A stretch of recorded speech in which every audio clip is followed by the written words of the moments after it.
ফরিদপুরের নগরকান্দায় প্রবাস ফেরত ভাগ্নের হাতে খালা খুনের চাঞ্চল্যকর ও ক্লুলেস হত্যাকাণ্ডের রহস্য উদ্ঘাটন করেছে পুলিশ।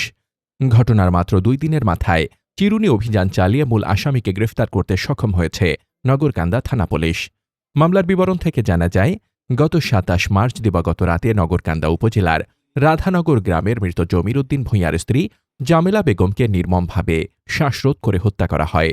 দুর্বৃত্তরা লাশ গুম করার উদ্দেশ্যে বাড়ির পাশের সেফটি ট্যাঙ্কের ভেতরে ফেলে দিয়ে পালিয়ে যায়।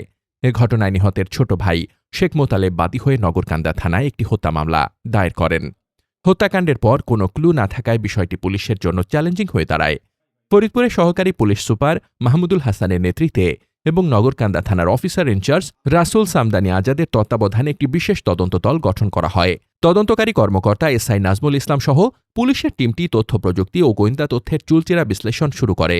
তদন্তের ধারাবাহিকতায় গত ৩১ মার্চ ভোরে ফরিদপুরের চরভদ্রাসন থানার গাজীটেক এলাকায় অভিযান চালিয়ে মূল আসামি মোহাম্মদ আলমগীর হোসেনকে গ্রেফতার করা হয়। গ্রেফতারকৃত আলমগীর নিহতের আপন ভাগ্নে। প্রাথমিক জিজ্ঞাসাবাদে আলমগীর হত্যাকাণ্ডের রোমহর্ষক বর্ণনা দিয়ে অপরাধ স্বীকার করেছে। সে জানায়, দীর্ঘদিন প্রবাসে থাকার পর দেশে ফিরে সে চরম আর্থিক সংকটে পড়ে।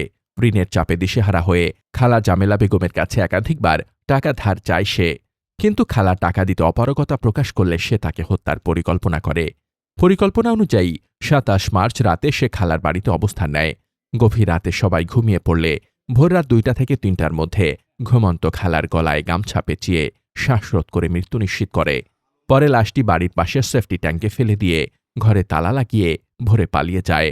নগরকান্দা থানার পুলিশ জানায়, আসামিকে যথাযথ আইনি প্রক্রিয়ায় আদালতে প্রেরণ করা হয়েছে। নিয়ে ঢাকা যাওয়ার পর সে রামপুরা একটি ম্যানহোলে এই ফোনটি সে ফেলে দেয়। আর প্রাথমিক জিজ্ঞাসাবাদে সে যেটা বলেছে, এই ঘটনায় সে একাই, তার সাথে কেউ ছিল না। আর এই লাশ গুম করার তার যে উদ্দেশ্য ছিল, সে চেয়েছিল যে লাশটি যদি সে সেফটি ট্যাঙ্কে ফেলে দেয় এবং বাড়ির বাইরে তালা মেরে দেয়, তাহলে হয়তো আমাদের ভিকটিমের আত্মীয় স্বজন ভাববে যে ভিকটিম হয়তো কোথাও চলে গিয়েছে। এভাবে সে একটা ঘটনা সাজানোর চেষ্টা করেছিল। কিন্তু পরবর্তীতে যেহেতু লাশটি আমরা সেফটি ট্যাঙ্ক থেকে উদ্ধার করেছি এবং এরই প্রেক্ষিতে পুরো ঘটনার রহস্যটি উদ্ধার। আমাদের তদন্তে এখন পর্যন্ত আর কারো সন্দেহভাজন কাউকে আমরা পাইনি। আর আলমগীর নিজেও স্বীকার করেছে যে পুরো ঘটনাটি সে একাই ঘটিয়েছে। এদিকে দীর্ঘদিনের ক্লুলেস এই হত্যাকাণ্ডের রহস্য দ্রুততম সময়ে উদ্ঘাটন এবং আসামিকে আইনের আওতায় আনায় পুলিশের ভূয়সী প্রশংসা করেছেন স্থানীয় এলাকাবাসী। তাদের তৎপরতায় জনমনে স্বস্তি ফিরে এসেছে। মোহাম্মদ শামীম রেজা, দৈনিক খোলা চোখ।